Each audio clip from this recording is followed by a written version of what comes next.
شاہد جامی میرا نام ہے. میں پچھلے 22 سال سے ٹیکس پریکٹس میں ہوں اور اس سے پہلے 14 ایئر میں نے ایف بی آر میں سرو کیے بیفور ریزائننگ ایز ایڈیشنل کمشنر. جو ہی میں نے سپریم کورٹ کی ججمنٹ پڑھی جس میں 3 پراپرٹیز کے ایڈریسز لیے ہوئے تھے اور ایف بی آر کے ذمہ لگایا گیا تھا یہ اسائنمنٹ، تو میں نے سب سے پہلے تو وہ تینوں پراپرٹیز کی جو رجسٹرڈ ڈاکومنٹس ہیں وہ یو کے کی ایچ جو ہر مجسٹری کی لینڈ رجسٹری ویب سائٹ ہے اس سے اس کے ڈاکومنٹ ڈاؤن لوڈ کیے، انہیں تھوڑا سا اسٹڈی کیا، 5 منٹ کا کام تھا. اور پھر میں نے جو ہے سوچا کہ کیا پروسیڈنگ ہوں گی، کیا سیکوینس ہوگا، ایف بی آر نے کیا کرنا ہے، کمشنر ان لینڈ ریونیو نے کیا کرنا ہے اور ٹیکس پیئر نے کیا کہنا ہے. یہ آل کامن سینس ہیں جس کو بھی ٹیکس پروسیڈنگ کا کچھ اویئرنیس ہے ہی کین ویژولائز کہ یہ ایسے ہوگا. تو سب سے پہلے وہ پارٹ کہ جس میں ان تینوں پراپرٹیز کی جو یو کے کی آفیشیل انفارمیشن ہے وہ کیا کہتی ہے. لینڈ رجسٹری یو کے کا آفیشیل ڈپارٹمنٹ ہے، جیسے پاکستان میں جو ہے بورڈ آف ریونیو ہے یا سب رجسٹرار ہے. اس یو کے لینڈ رجسٹری کی جو آفیشیل ویب سائٹ ہے اس پہ پبلکلی اویلیبل انفارمیشن موجود ہے ان رسپیکٹ آف ایوری پراپرٹی.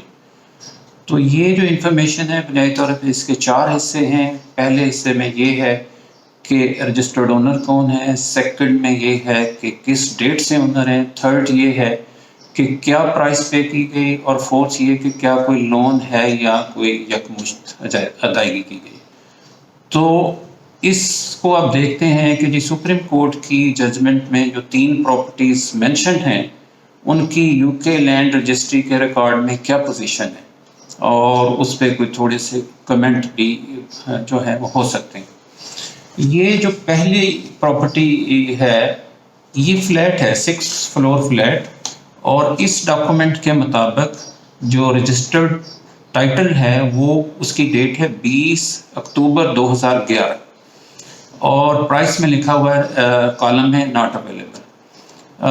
بظاہراً یہ تضاد لگتا ہے کہ سپریم کورٹ کے سامنے کہا گیا تھا کہ پہلی پراپرٹی جو تھی وہ 2004 میں 2,36,000 پاؤنڈ کی خریدی گئی، جبکہ یہ ڈاکومنٹ دکھا رہا ہے 20 اکتوبر 2011 کی ڈیٹ.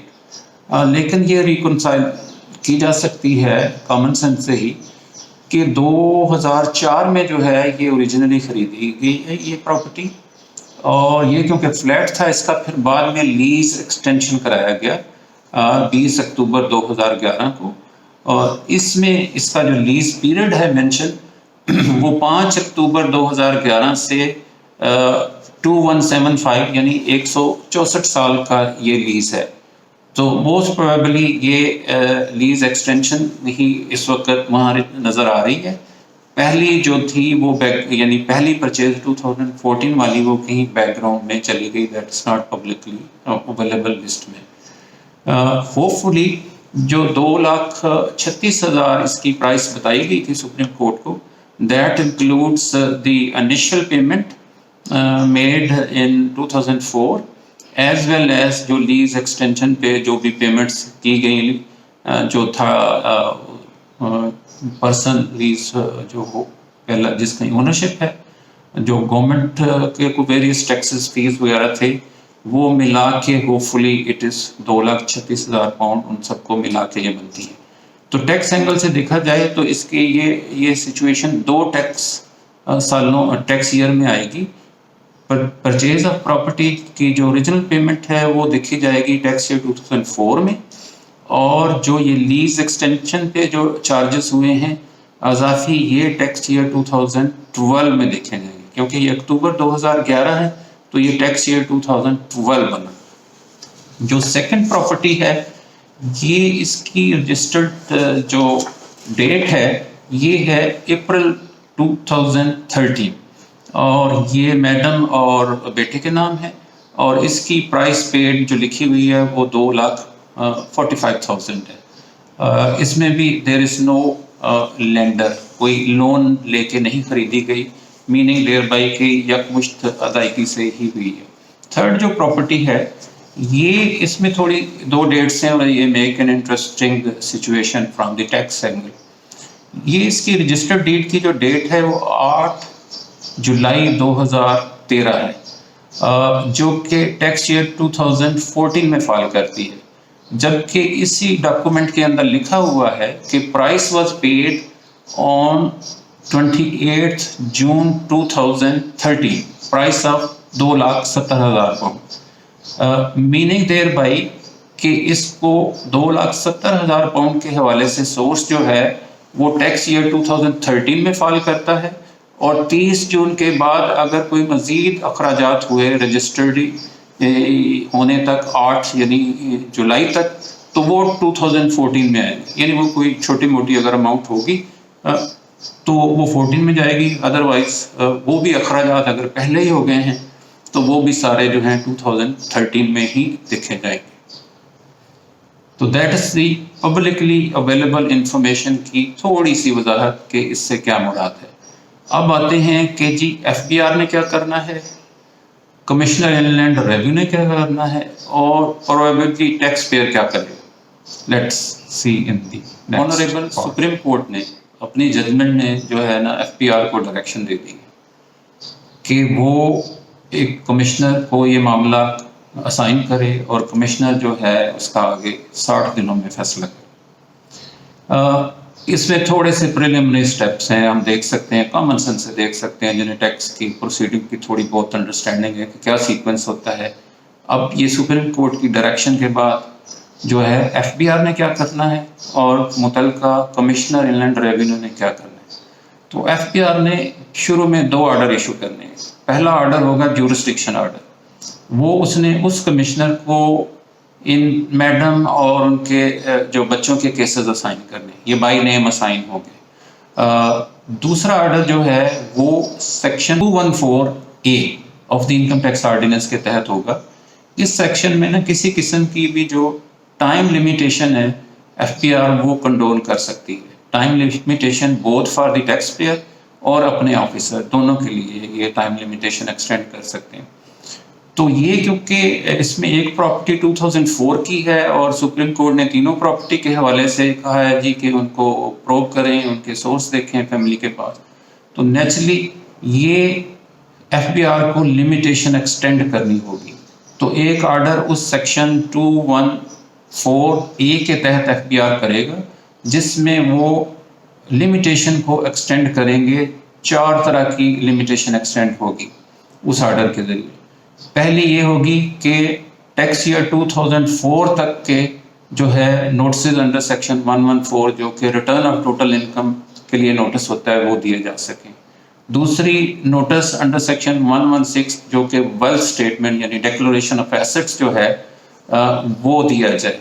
اور تھرڈ جو لمیٹیشن ایکسٹینڈ ہوگی وہ یہ ہوگی کہ کمشنر جو انکم ٹیکس ہے وہ اس کیس کو آڈٹ کے لیے سلیکٹ کر سکے، اور آڈٹ پروسیجر جو سارا ہے پھر سیکشن 177 کے اندر 1 میں انفارمیشن کال فائل کرنے کا، سب سیکشن 1 میں، پھر سب سیکشن 6 میں آڈٹ رپورٹ ایشو کرنے کا، یہ پروسیجر سارا is extended up to tax year 2004.